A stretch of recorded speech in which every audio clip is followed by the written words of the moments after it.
వనస్థలిపురం పరిధి కమలానగర్ కాలనీలోని శ్రీదేవి భూదేవి సమేత శ్రీ వెంకటేశ్వర స్వామి అష్టలక్ష్మి దేవాలయం 22వ వార్షిక త్రయానిక బ్రహ్మోత్సవాలు అంగరంగ వైభవంగా ప్రారంభమయ్యాయి. ఈ సందర్భంగా దేవాలయ ఫౌండర్, ట్రస్టీ కృష్ణలీల మాట్లాడుతూ ఈ దేవాలయం నిర్మించి 22 సంవత్సరాలు పూర్తవుతున్నందున 22వ వార్షిక బ్రహ్మోత్సవాలు నిర్వహిస్తున్నట్లు తెలిపారు. ఈ గుడి 7 వారాల వెంకన్న స్వామి ఆలయంగా ప్రసిద్ధి చెందిందని, ఇక్కడ గరుడ ముద్ద తిన్న చాలామందికి సంతాన ప్రాప్తి కలిగిందని, ఇక్కడ 7 వారాలు 108 ప్రదక్షిణలు చేసిన వారందరి కోరికలు నెరవేరుతున్నాయని, అందువల్ల రాష్ట్రం నలుమూలల నుంచి భక్తులు ఇక్కడికి విచ్చేస్తున్నారని కృష్ణలీల తెలిపారు. వార్షిక బ్రహ్మోత్సవాల్లో భాగంగా తొలి రోజైన శనివారం నాడు శ్రీ వెంకటేశ్వర స్వామి, అష్టలక్ష్మి అమ్మవార్లకు పంచామృత అభిషేకం, హనుమత్ వాహన సేవ, మృత్సంగ్రహణం, చతుస్థానార్చన, అగ్ని ప్రతిష్ఠ, ధ్వజారోహణం, గరుడ ముద్ద కార్యక్రమాలు నిర్వహిస్తున్నామన్నారు. మరియు రెండో రోజైన ఆదివారం నాడు గరుడ వాహన సేవ, విష్ణు సహస్రనామ పారాయణం, శ్రీ మహాలక్ష్మి యాగం, సామూహిక లక్ష్మీ సహస్రనామ కుంకుమార్చన. చివరి రోజు సోమవారం శ్రీ దాసాంజనేయ స్వామి మరియు శ్రీ సుబ్రహ్మణ్యేశ్వర స్వామి వార్లకు పంచామృతాభిషేకం, సుదర్శన మూల మంత్ర హవనము, మహాపూర్ణాహుతి, చక్రస్నానం వంటి కార్యక్రమాలు ఉంటాయని కృష్ణలీల తెలిపారు.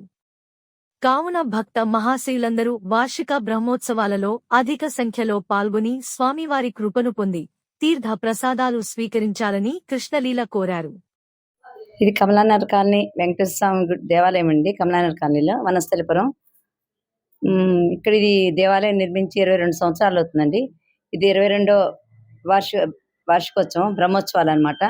ఇది ఈరోజు మొట్టమొదటి రోజు. స్వామివారికి అష్టలక్ష్మి అమ్మవారికి అభిషేకం జరిగింది. ఈ గుడి దేనికి ప్రశస్తం అంటే 7 వారాల వెంకన్న స్వామిగా ప్రఖ్యాతి చెందిందండి. అలానే కళ్యాణ వెంకటేశ్వర స్వామి అని కూడా అంటారు. ఇక్కడ గరుడ ముద్ద తిన్న వాళ్ళకి దాదాపు 70-80 మంది పైగా అందరికీ సంతాన ప్రాప్తి కలిగింది. ఇది అందరికీ తెలిసిన విషయమే. ఇక్కడ 7 వారాలు ఎవరైతే ప్రదర్శనలు చేస్తారో 108 ప్రదర్శనలు 7 వారాల్లో వాళ్ళందరూ కూడా కోరికలు తీరుతాయని చెప్పి ఎక్కడెక్కడి నుంచో వస్తున్నారండి. ఈరోజు 22వ వార్షిక బ్రహ్మోత్సవాలలో సందర్భంగా మొట్టమొదటి రోజు ఉదయం స్వామివారికి అష్టలక్ష్మి అభిషేకం జరిగింది.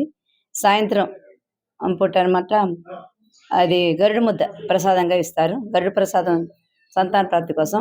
అలానే రేపు ఉదయం స్వామివారి కళ్యాణం అనమాట. శ్రీదేవి భూదేవి అమ్మవారితో స్వామివారి కళ్యాణం ఉంటుంది.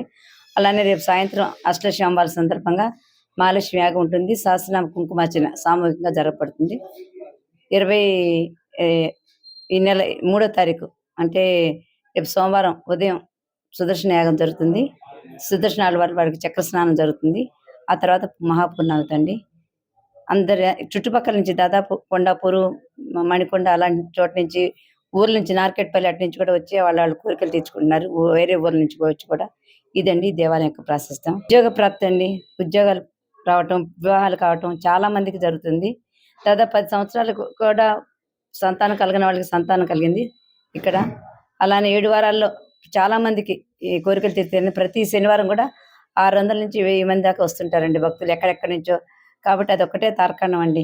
ఎంతో మందికి చాలా చాలా వాళ్ళ కోరికలు నెరవేరుతున్నాయి 7 వారాల వెంకన్న స్వామిగా. అదండి కళ్యాణ వెంకటేశ్వర స్వామి యొక్క మహత్యం.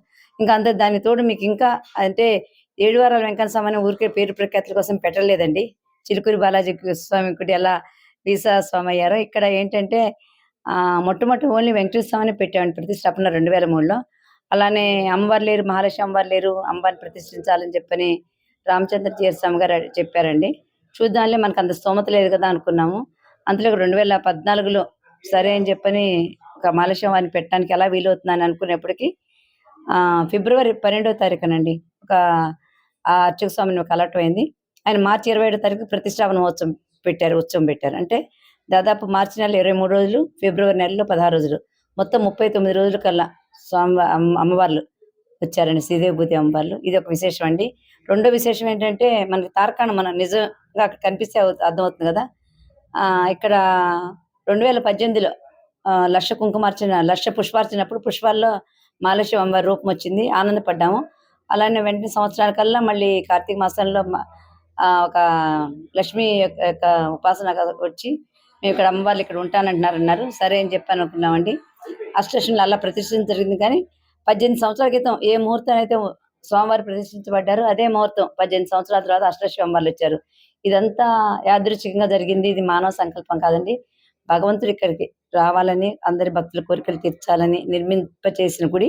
అంతతోడేంటంటే మామూలుగా ఈ దేవాలయం దగ్గర వెంకటేశ్వర స్వామికి ఇక్కడ కింద మన విగ్రహ ప్రతిష్టాపనప్పుడు 6 అడుగుల లోతు తవ్వుతారండి. ఏదన్నా ఉన్నాయేమో, ఏదన్నా శకలాలు అన్నట్టుగా ఒక జీవరాశులు ఏమన్నా. అలా కాకుండా కింద స్వామివారి కిందంతా రాయి అనమాట. రాయి ఎనక అనుకోకుండా వేప చెట్టు కూడా ఉందండి లక్ష్మీదేవిలాగా.